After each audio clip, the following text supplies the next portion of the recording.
Et bonjour à tous et bienvenue dans ce nouvel épisode. Tout le monde crie sur la Russie en estimant qu'elle crée des pénuries de céréales et de blé. Mais la Russie est toujours prête à vendre son blé, mais c'est l'Occident qui se tire une balle dans le pied avec ses sanctions débiles.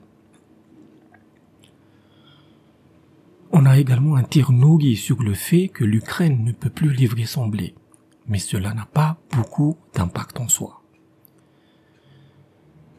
Il est vrai que l'Europe importe 35% de ses céréales de l'Ukraine, mais c'était en flux tendu. En moyenne, l'Ukraine produit 85 millions de tonnes de blé par an, dont la moitié est exportée. Quand la guerre a éclaté, alors les voies ferrées et les ponts ont été bloqués, et ni l'Ukraine, ni l'Europe n'ont les capacités de stockage pour tout le blé exporté. Il faut donc que ça soit importé aussi rapidement que possible en sachant qu'on parle ici des récoltes de 2021, car en 2022, on n'aura quasiment pas de production. Cela implique aussi que les vraies pénuries vont commencer l'automne prochain et surtout en 2023.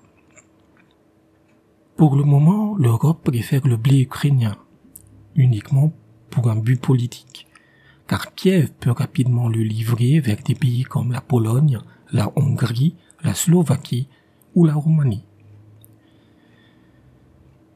Mais à cause des blocus, il y a peu de blé pour beaucoup de pays demandeurs.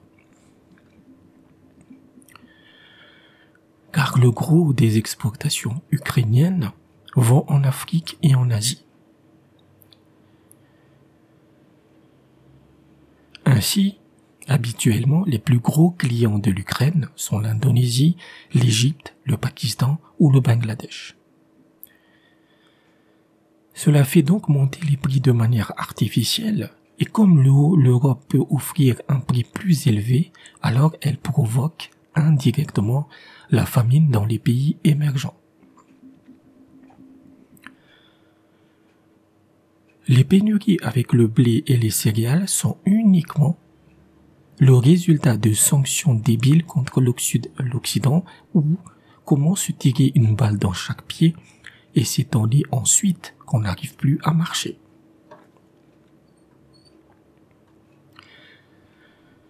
Mais ce sont de faux problèmes, car la Russie est assise sur des montagnes de blé. Les années précédentes, elle a eu des récoltes qui ont pulvérisé tous les records. Sauf qu'il y a un petit problème. Ainsi, pour acheter le blé russe, il faut passer par la Banque agricole de Russie, qui a été déconnectée du système SWIFT. Ce qui fait que les Européens, dans une situation tellement débile, où il y a du blé, mais ils ne peuvent pas l'acheter par pure idéologie. La Russie est le plus gros producteur de blé avec le plus gros exportateur de blé avec 17% des stocks mondiaux, alors que l'Ukraine, par exemple, est à seulement 6% de la production mondiale. Et donc, les Européens font tout un tintouin. Ils se battent comme des chiens affamés en dévalisant le petit producteur qui est l'Ukraine, plutôt que de ravaler leur fierté, qui n'a aucune raison d'être par ailleurs, et d'acheter simplement ce qui leur fait défaut à la Russie. La Chine, le Kazakhstan et l'Inde sont aussi des gros producteurs. Mais en plus du fait que les céréales chinoises subissent une taxation massive par les États-Unis, les productions de ces pays s'adressent avant tout à leur consommation intérieure et à leurs pays voisins. Dans le cas de l'Europe, la réponse est évidente comme avec le gaz. Les Européens ne peuvent pas se passer du blé russe à moins de provoquer délibérément des famines au Moyen-Orient et en Afrique. Et le pire est que l'hystérie occidentale est sphérique, dans le sens où quel que soit l'angle où on la prend, on trouve toujours la même débilité. Par exemple, on peut contourner le système SWIFT en passant par Dubaï avec quelques magouilles ici et là. La Russie le fait très bien avec les pays asiatiques. Et c'est la même chose pour certains pays européens qui le font sous le manteau. C'est-à-dire qu'ils font semblant de ne pas acheter directement à la Russie, mais ils le font en arrière-plan, si vous voulez. Donc imaginons que devant des foules russophobes, les européistes clament qu'ils n'achèteront jamais le blé russe, mais que dans la guerre boutique, ils se débrouillent pour l'obtenir par des intermédiaires qui, eux, ne sont pas sous les sanctions. Mais là se pose le problème du transport. Car le blé russe passe évidemment, le blé de Russie passe par des ports russes. Et devinez ce qui se passe. Les Européens ont aussi sanctionné les ports russes et ces derniers ne peuvent plus livrer à l'Europe. Donc, même si les Européens pourraient acheter le blé russe, les Russes ne pourraient pas leur livrer sans une levée des sanctions. Cependant, l'économie et le monde actuel trouvent toujours des solutions. Mais la soumission européenne aux États-Unis est un autre problème majeur. Ainsi, ces derniers temps, l'Iran profite énormément des sanctions contre la Russie. D'une part, l'INSTC, qui est une route et une alternative moins chère que le canal de Suez, se développe à toute vitesse. Cette route qui connecte l'Asie à la Russie devient un enjeu crucial. Et l'Iran est au cœur de ce circuit.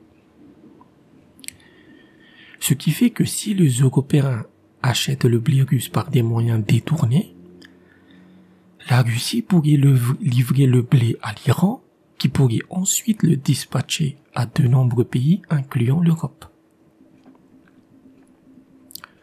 Dans des déclarations, l'Iran estime qu'elle pourrait livrer de 7 à 12 millions de tonnes de blé en 2022, ce qui nous donne environ 25% du blé ukrainien au total. Puisque le blé ukrainien, c'est 45 millions de tonnes exportées.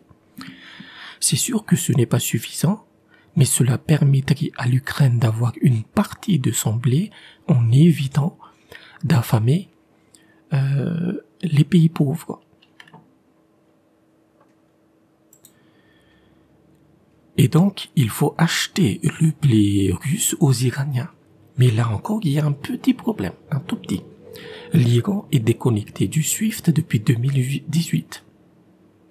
C'était sous l'administration Trump, mais comme les européistes, dans leur servilité et soumission sans pareil aux Américains, n'a rien fait pour protester, alors les Européens ne peuvent pas non plus acheter le blé aux Iraniens, même s'ils le voulaient. Le résultat est que la Russie n'a aucune responsabilité dans les pénuries de céréales actuelles. En fait, il y a suffisamment de blé pour nourrir toute la planète. Car il faudrait ajouter aussi la production américaine, canadienne et australienne. Mais ces dernières ne veulent pas changer leur exportation pour satisfaire l'Europe. Le problème des pénuries est qu'il faut passer d'une stratégie de flux tendu vers un modèle de planification. Le manque de stockage en Ukraine et en Europe, des sanctions stupides contre la Russie et un suivisme aveugle aux Américains fait que l'Europe est en train de perturber les chaînes d'approvisionnement mondiales en surenchérissant sur des pays pauvres qui ne peuvent pas rivaliser. Et on aura d'autres ondes de choc à partir de septembre 2022. Parce que vous avez les récoltes de mai et de juin qui sont destinées pour la consommation humaine, mais il y aura d'autres récoltes en automne qui sont destinées pour le bétail pendant l'hiver. Ainsi, si l'Europe reste aussi hystérique vis-à-vis de sa position avec la Russie, alors cela implique qu'on devra tuer des millions d'animaux parce qu'ils mourront de faim. Et donc, il faut trouver des solutions dans les 4 à 5 prochains mois.